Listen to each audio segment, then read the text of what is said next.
रोज एक नई कहानी देखने के लिए चैनल को सब्सक्राइब करें और बेल आइकन दबाना ना भूलें। कुंती गांव में अपनी पोती सुधा के साथ रहती थी और वहीं कुंती के बेटे, बहू और पोता शहर में रहते थे। अब छुट्टियों में वो शहर से गांव घूमने के लिए आते हैं, जिससे कुंती बहुत ही ज्यादा खुश होती है। लेकिन अब देर शाम यहाँ कुछ अच्छा खाने को कहाँ मिलेगा? चाउमीन, बर्गर, टिक्की ये सब खाएगा तभी ऐसा होता जा रहा है। शरीर देख कितना फूला हुआ है तेरा। दादी अभी मेरी उम्र ही क्या है, 22 साल का हूँ। 1-2 साल जिम जाऊंगा और ठीक हो जाऊंगा। शहर के बच्चे तो बिल्कुल बिगड़ चुके हैं। पहले बाहर की चीजें खाएंगे और फिर उसे पचाने के लिए जिम सिम करेंगे। इससे अच्छा शरीर खराब ही होता है। दादी आप नहीं समझोगे, शहर में आपके पोते का स्वैग है। स्वैग का तो पता नहीं, लेकिन आपके पूरे शरीर में सिर्फ फैट ही दिख रहा है। क्या बोली? मैं मोटा हूँ? अभी बताता हूँ तुझे, रुक। कहाँ भागी, रुक। ये देखकर रोहित अपनी माँ कुंती से कहता है, माँ मैं तो खुद ही बाहर की चीजें नहीं खाता हूँ, लेकिन इसे बाहर की चीजों की आदत लगी हुई है। तो छूट भी सकती है। इसे भी इस बार सुधा की तरह कुछ समय के लिए गांव छोड़ा। ये तो आप सही कह रही है माँ जी, इसे यहीं छोड़ना ही पड़ेगा। कुछ महीनों के लिए इसका शरीर खराब हो जाएगा। किसके यहाँ रहने की बात हो रही है? मेरे? मैं यहाँ नहीं रहने वाला। आपने बोला था 4 दिन में वापस जाएंगे, वैसा ही होना चाहिए। किसने कहा कि मम्मी पापा और तू यहाँ 4 दिन के लिए आए हैं? मम्मी पापा और उसके साथ तू भी यहाँ 1 महीने ही रहने वाला है। चल चुप कर और जाके मेरे लिए कुछ अच्छा सा बना दे। पास्ता या मैगी कुछ भी बना दे। और पापा ये सच कह रही है? हम क्या 1 महीने के लिए आए हैं? अरे हाँ, इतने सालों बाद हम यहाँ आए हैं तो इतने दिन तो यहाँ रह ही सकते हैं। पापा आपने तो कहा था हम 4 दिन में वापस आ जाएंगे, लेकिन आप मुझे झूठ बोल के यहाँ लेके आए हो। ये आपने अच्छा नहीं किया पापा। अब देर शाम सुधा गाय का दूध निकालने जाती है और ये देखकर कार्तिक सुधा से कहता है कि ये काम तो तुझसे हो जाएगा। ओए मोटे, तुझे आता है ये काम करना? मुझे छोड़, तुझसे हो जाएगा ये। हाथों की उंगलियां ही टूट टूट कर गिर जाएंगी। कार्तिक को चैलेंज। चल बाल्टी दे मुझे और हट जा यहाँ से, मैं निकालूंगा दूध। अच्छा जी, ये ले। तब तक मैं कोई दूसरा काम कर लेती हूँ। अब जैसे ही कार्तिक गाय का दूध निकालने के लिए बाल्टी लेकर गाय के पास बैठता है और गाय के थन पर हाथ लगाता है, वैसे ही गाय कार्तिक को लात मार देती है और वो कुछ दूर जाकर बाल्टी के साथ गिरता है। ये देखकर कुंती और सुधा के साथ उमा भी जोर जोर से हंसने लगती है और सुधा कार्तिक से कहती है, मोटे किसी काम का नहीं है तू, बस चाउमीन पास्ता खाएगा। अब सुधा खुद से गाय का दूध निकालती है और शाम का खाना बनाती है। खाने में सुधा बैंगन का भरता और रोटी बनाती है। अब जब सब खाना खाने बैठते हैं तो कार्तिक बैंगन देखकर अपनी माँ से कहता है, माँ ये क्या बना दिया आपने? कितनी बार कहा है मैंने आपसे, मैं ये सब नहीं खाता हूँ और मैं ये सब नहीं खाऊंगा। सुबह भी आपने ना जाने क्या आलू का भरता बना दिया था। अरे बहुत नखरा करता है तू। सुधा को देख कैसे खा रही है। ये तो है ही जन्मों की भूखी। इसे तो कुछ भी, कचरा भी उठा के दे दोगी ना, वो भी शौक से खा जाएगी। वो तेरे से बड़ी है, अपनी बड़ी बहन से ऐसे बात करेगा? चुप करके खाना खा। अब जैसे तैसे करके कार्तिक एक रोटी खाता है और सो जाता है। अब अगली सुबह सुधा चाय बनाने के बाद सबको देती है और कार्तिक को भी। तभी कार्तिक सुधा को देखता है कि वो रात की बासी रोटी खा रही है और ये देखकर कार्तिक सुधा से कहता है, मम्मी इसे देखो, ये क्या खा रही है, वो भी बिना मुंह हाथ धोए। कितनी भुक्कड़ है यार तू। कम से कम अन्न तो खा रही है, तेरी तरह बाहर की चीजें तो नहीं खाती। अब सुबह का खाना पीना बनाने के बाद सुधा कार्तिक और अपनी दादी के साथ खेत में जाती है, जहाँ वो कसी चलाकर खेत में काम करने लगती है। तभी कुंती का बेटा रोहित भी वहाँ आ जाता है और सुधा को खेत में काम करते देखकर कहता है, माँ ये मेरी बेटी नहीं बेटा है। अरे गांव में सारे खेत और तुझे इसने ही तो संभाल रखा है। हाँ रोहित, ये नहीं होती तो मैं कब की मर चुकी होती। तुम लोगों को कौन सी फिक्र है मेरी। माँ ऐसी बात नहीं है। चल कार्तिक तू भी जा, कस्सी चला जाकर। क्यों? इसे काम कहकर काम बिगाड़ रहा है। ये खुद को संभाल ले है, वही बहुत है इसके लिए। कार्तिक शुरू से ही शहर में पला बड़ा था। वहीं सुधा को 5 साल की उम्र से ही उमा और रोहित ने कुंती के पास गांव में रखा था, जिस वजह से दोनों में बहुत फर्क था। सुधा तो गांव में रही तो उसे जो भी दे दो वो सब खा लेती। लेकिन कार्तिक शहर में रहकर शुरू से ही बाहर की चीजें खाता था, जिस वजह से वो मोटा था। अब कार्तिक जब कसी चलाता है तो वो गिर जाता है। ये देखकर सुधा अपना सर पीट कर कहती है। अब मिट्टी से उठकर कार्तिक अपनी पैंट को झाड़कर एक कोने में खड़ा हो जाता है और अपनी जेब से चॉकलेट निकाल कर खाने लगता है। ये देखकर कुंती कार्तिक से कहती है, ये सब खा खा कर तो तूने अपना शरीर ऐसा बना लिया। शर्म कर कार्तिक, कुछ तो अपनी बड़ी बहन को देख कैसे काम करने में लगी हुई है। दादी आप तो चुप ही रहो यार, जब देखो तो मेरे खाने पे नजर लगाती रहती हो। हाँ क्यों नहीं, तेरे जैसी चीजें खा कर तो 60 साल की बुढ़िया भी 20 साल की छोकरी हो जाएगी। अब कार्तिक को गांव में करीब 10 दिन से ज्यादा हो चुके थे। उसके गांव में आस पड़ोस के लड़के दोस्त भी बन गए थे। अब एक रोज कार्तिक के पीछे एक गाय पड़ जाती है और वो भागने लगता है, लेकिन उससे भागा नहीं जाता। पर जैसे भी जान तो बचानी थी, इसीलिए वो भागकर अपने घर में घुस जाता है और आंगन में जाकर गिर पड़ता है। क्या हुआ कार्तिक? सुधा, रोहित, अरे देख कार्तिक को क्या हुआ। कुत्ता पीछे पड़ गया होगा, तभी तो कुत्तों की तरह हाफ रहा है। चुप कर तू, हर समय मेरे बच्चे का मजाक बनाती रहती है। वो मेरे पीछे मेरे पीछे। दादी इसे हॉस्पिटल ले जाओ, दौरे पड़े हैं इसे। पापा जल्दी करो। कार्तिक क्या हुआ, किसी से लड़कर आया है? मुझे बोलने तो दो, मेरे पीछे गाय पड़ गई थी। बताओ, एक गाय पीछे पड़ गई तो इसकी ये हालत हो गई। कितना हाफ रहा है जैसे दौरे पड़ रहे हो। माँ मुझे लगता है इसे अब यहीं रखना होगा। यहाँ रहेगा, सुधा के साथ काम करेगा तो ठीक रहेगा। देखो कैसे मुंह फाड़ रहा है, जैसे ना जाने क्या हो गया हो इसे। अरे इसमें आपको लड़कों वाले कोई लक्षण दिख रहे हैं? जी आप ये कैसे बोल रहे हैं, वो पहले ही डरा हुआ है।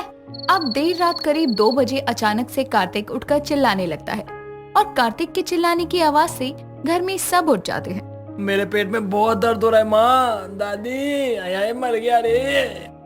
गैस हो गई होगी, इसमें चिल्लाने की क्या जरूरत है। ऐसे चिल्ला रहा है जैसे बच्चा जन रहा हो। दादी सच कह रहा हूँ, बहुत दर्द हो रहा है पेट में, आप प्लीज मुझे डॉक्टर के पास ले चलो। अब कार्तिक को रात में ही पास के हॉस्पिटल ले जाया जाता है। वहाँ जाकर जब डॉक्टर कार्तिक का इलाज करते हैं तो वो कहते हैं कि कार्तिक के पेट में फूड पॉइजन हो गया है, जिसकी वजह से उसके पेट में दर्द हो रहा है। हालांकि 1-2 इंजेक्शन और दवा के बाद ही उसे घर भेज दिया जाता है। और घर आकर रोहित गुस्से में अपने बेटे कार्तिक से कहता है, आज के बाद से मैंने तुझे कुछ भी बाहर का खाते देखा ना तो समझ जाइयो मुझसे बुरा कोई नहीं होगा। नहीं खाऊंगा पापा, अभी तो कम से कम सुनाना बंद कर दो। पापा इसे मैं सुबह सुबह ही गाय का कच्चा दूध, बासी रोटी चाय के साथ, बिना मसाले वाला उबला खाना, ये सब खिलाऊंगी। इससे अच्छा तो यही होता, मैं मर ही जाता।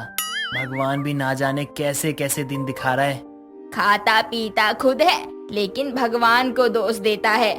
दादी आज से इसके खाने पीने का ध्यान मैं रखूंगी, अब आएगा ना मजा।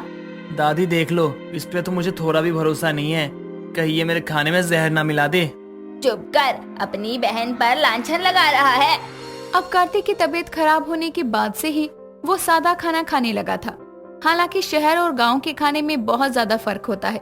शहर के लोग कुछ भी खाते हैं, लेकिन गांव के लोग सादा सूखा खाकर एकदम फिट रहते हैं और कभी बीमार नहीं पड़ते।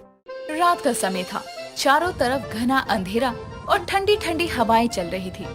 और खेलते हुए राजीव अपनी माँ के पास आता है और अपनी माँ इंद्रावती से कहता है, माँ बहुत भूख लग रही है, जल्दी से अपने हाथों से बनी चूल्हे की रोटियां दे दो। आपके हाथों की चूल्हे की रोटियां खाकर पेट भी भर जाता है और मन को तसल्ली भी हो जाती है। हाँ हाँ मेरे बच्चे, मैं अपने लाडले को रोटी क्यों नहीं खिलाऊंगी। मेरा बच्चा बाहर से आया है ना, आजा मेरा बच्चा। अब इंद्रावती राजीव को अपने पास बैठाती है और अपने बेटे को अपने हाथ की गर्मा गर्म चूल्हे की रोटियां बनाकर देती है। अब जैसे ही राजीव रोटियां खाता है, वैसे ही राजीव का पिता भोला वहां आता है और चुपके से राजीव को रोटियां खाते हुए देखता है, जहां राजीव अपनी माँ की तारीफ में बोलता है, माँ सच में आपके हाथों में तो जादू है, जादू। या यूँ कहें कि आपके इस चूल्हे में जादू है। अरे चूल्हे में नहीं, तेरी माँ के हाथों में जादू है बेटा। तभी तो मैं भी जब बाहर से थका आ रहा आता हूँ तो बस इसके हाथ की रोटी से ही मेरी सारी थकान दूर हो जाती है। पिताजी, जब मेरी शहर में नौकरी लगेगी ना, तब मैं रोज अपनी माँ के हाथों से रोटी मंगवाया करूँगा। अरे पहले पढ़ तो ले बेटे, अपनी पढ़ाई तो पूरी कर ले, उसके बाद शहर जाने के सपने देखियो। पूरा दिन तो तू ना जाने कहाँ रहता है, और जब भी तुझसे कुछ पूछो तो तू बोलता है खेल कर आया हूँ पापा। अरे जब पढ़ेगा नहीं तो बाहर नौकरी कैसे करेगा? पापा आप देखना, बहुत जल्दी अच्छी खबर सुनने को मिलेगी कि आपके बेटे को नौकरी मिल गई है। बस अगले महीने एग्जाम हो जाएं, उसके बाद मैं नौकरी करूंगा। फिर आपको काम नहीं करने दूंगा मैं, लेकिन माँ को उनकी नौकरी से छुट्टी नहीं दूंगा। इस तरह अब सभी खाना खा लेते हैं और खाना खाकर सभी लोग सो जाते हैं। यूं ही समय निकलता है। तभी एक दिन राजीव अपने हाथों में अपना रिजल्ट लेकर अपने घर आता है और खुशी से चिल्लाते हुए अपनी माँ को आवाज लगाता है। माँ, माँ, अरे माँ देखो। ओफो, क्या हो गया? क्यों चिल्ला रहा है? जैसे पता नहीं कौन सा बड़ा खजाना हाथ लग गया तेरे। माँ, खजाना ही तो लग गया है। पापा कहाँ हैं? मैं उनको भी ये दिखाना चाहता हूँ। वो किसी काम से खेत गए हैं, आते ही होंगे। आते होंगे नहीं, आ गया। क्या हुआ बेटा, तू मुझे क्यों ढूंढ रहा था? पापा ये देखो, आज मेरी पढ़ाई पूरी हुई तो मुझे कॉलेज की तरफ से ऑफर आया है। पापा मैं कुछ दिनों में शहर जाऊंगा, वहाँ पे इंजीनियर का काम करूंगा। फाइनली मैं शहर जा रहा हूँ। अब देखना पापा, मैं आपको बाहर काम करने नहीं दूंगा। राजीव के मुंह से ये खबर सुनकर अब किसी की खुशी का ठिकाना नहीं था। अब कुछ दिनों बाद राजीव शहर चला जाता है। वहाँ पर जाकर अब राजीव जॉब करने लगता है। साथ ही वो जॉब के साथ साथ एक लड़की को पसंद कर लेता है और बिना अपनी माँ बाप की खबर के वो उस लड़की रागिनी से शादी कर लेता है। शादी की पहली रात राजीव अपनी पत्नी रागिनी से कहता है, वो रागिनी, मुझे तुमसे कुछ बात करनी है। हाँ हाँ कहिए ना, क्या बात करनी है आपको? मैं ये बताना चाहता हूँ कि गांव में मेरे माँ बाप रहते हैं और काफी समय हो चुका है मुझे गांव गए हुए, और तो और मैंने शादी भी कर ली है। तो मैं सोच रहा था कि मैं मम्मी पापा को एक बार उनकी बहू को दिखा दूं। अरे वाह, तुम्हारा गांव भी है। मैंने आज तक कभी गांव नहीं देखा, क्योंकि मॉम डैड ने लव मैरिज की थी और उनके पेरेंट्स ने उन्हें नहीं अपनाया, इसलिए उन्होंने अपना बिजनेस यहीं शुरू किया और मेरी परवरिश शहर में ही हुई है, तो कभी गांव देखा ही नहीं। कोई बात नहीं, अब मैं तुम्हें गांव दिखा दूंगा। तो बताओ कब जा रहे हैं हम गांव? अब वो Rajiv, if you don't mind, तो क्या हम कुछ महीने बाद चलें? क्योंकि अभी मेरा प्रोजेक्ट चल रहा है, इसलिए ऐसा करते हैं, हम मम्मी पापा को अपनी फोटोज भेज देते हैं। रागिनी के बात से राजीव सहमत होता है और अगली सुबह अपनी माँ को फोटो भेज देता है, जिसके बाद राजीव अपनी माँ को कॉल करके सब बात बताता है। अपने बेटे की इस मर्जी से भोला बहुत नाराज होता है और उसको कॉल पर कहता है, राजीव बेटा, तू तो शहर जाकर बहुत बड़ा हो गया है, खुद ही शादी कर ली तूने, हमको बताना जरूरी नहीं समझा। पापा आई एम सॉरी, मैं आ ही रहा था, लेकिन यहाँ पर अर्जेंट वर्क आ गया, इसीलिए मैं नहीं आ पाया। हाँ तो अब आने की जरूरत नहीं है, हम बूढ़े बुढ़िया जैसे तैसे अपना गुजारा कर लेंगे। पर पापा। राजीव अपने पापा को कुछ समझा नहीं पाता, तो वहीं इंद्रावती अपने पति से कहती है, अजी, वो हमारा एक लौता लड़का है, अगर उसने शादी कर भी ली तो क्या हुआ, माफ कर दीजिए, बच्चा है वो। अपने बेटे की तरफ से कोई सफाई मत दो इंद्रावती, तुम, मेरा फैसला नहीं बदलने वाला। इतना बोलकर भोला वहाँ से चला जाता है। देखते ही देखते अब पूरे 17 साल बीत जाते हैं। राजीव का एक बेटा भी होता है जिसका नाम वंश था, और एक दिन राजीव के घर भोला का कॉल आता है, और जब राजीव कॉल उठाता है तो इंद्रावती अपनी बेटी राजीव से कहती है, बेटा राजीव, तेरे पिताजी की तबीयत बहुत खराब है, इसीलिए जितनी जल्दी हो सके तू आ जा बेटा। माँ, ये कब हुआ और कब से पापा बीमार हैं? बेटा तू बस जल्दी आ जा। हाँ माँ, मैं आता हूँ। रागिनी, हमें जल्दी गांव जाना पड़ेगा, पिताजी बहुत बीमार हैं। हाँ ठीक है, मैं अपना सामान अभी पैक करती हूँ। मॉम डैड, क्या हुआ?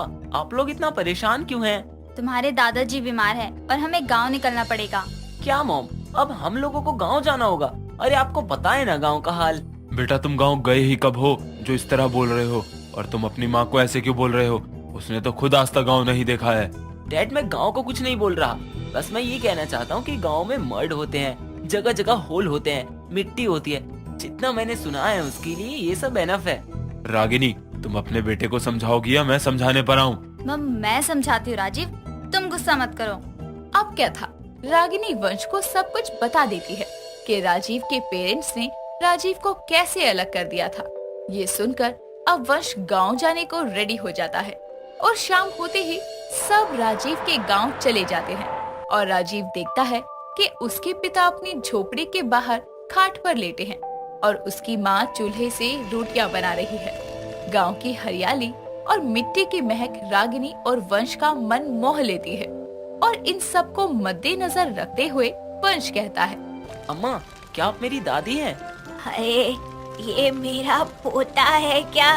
राजीव, देख मेरा पोता कितना बड़ा हो रखा है। आप डैड से क्यों कुछ बोल रही हैं अम्मा? क्या मैं आपको दादी ना बुलाकर अम्मा बुलाऊं? हाँ बेटा, तुझे जो मर्जी बुलाना है बुला ले। तो दादाजी कहाँ हैं अम्मा? क्या जो उस खाट पर लेटे हैं वही है मेरे दादू? हाँ बेटा, वही है तेरे दादू। वो बीमार थे, फिलहाल अभी ठीक है। दादू, क्या आप ठीक हैं? हाँ बेटा, मैं बिल्कुल ठीक हूँ। आ मेरा बच्चा, मेरे पास बैठ। क्या तू यहाँ अकेले आया है? नहीं, मॉम डैड भी आए हैं। पापा, मुझे माफ कर दो, अब तो हमें अपना लीजिए। अपना लिया मेरे बेटे? बहू कहाँ है? यहाँ हूँ मैं पापा जी। मेरी बहू सौभाग्यवती भव, तूने मुझे इतने प्यारे पोते से भेंट करवाया है। पर अफसोस की बात यह है कि भेंट देने के लिए मेरे पास अभी कुछ है ही नहीं। कोई बात नहीं पापा जी, आपने हमें अपना लिया, वही हमारे लिए बहुत बड़ी बात है। वैसे अम्मा, मैंने डैड के मुंह से आपके चूल्हे वाली रोटियों के बारे में बहुत कुछ सुना है। क्या सच में आपके हाथों में जादू है या बस डैड यूं ही बोलते थे? वंश, अम्मा बूढ़ी हो गई हैं, मैं बना दूंगी तुम्हारे लिए रोटियां। नहीं, मुझे तो अम्मा के हाथों की रोटी खानी है। बहू बूढ़ी हो गई हूँ, लेकिन जान आज भी है। तुम सब बैठ कर खाओ, बस मैं तुमको खाना खिला दूंगी। इस तरह अब अम्मा अपने चूल्हे की रोटियां बनाने लगती है, तो वहीं अब सभी एक साथ खाना शुरू करते हैं।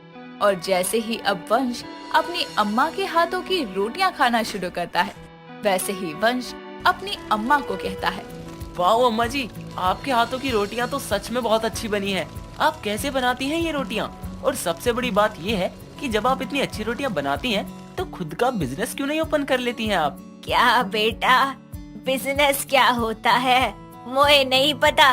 डैड, क्या मैं गलत बोल रहा हूँ? आप अम्मा को सपोर्ट करें या ना करें, पर मैं जरूर करूँगा।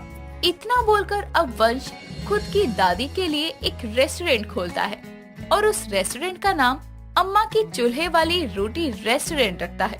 इस तरह से अब काफी लोग अम्मा के होटल पर खाना खाने आते हैं, जिसके बाद अब ना तो राजीव कभी शहर जाता है और ना ही वंश और रागिनी। मानो इंद्रावती का परिवार पूरा हो चुका था।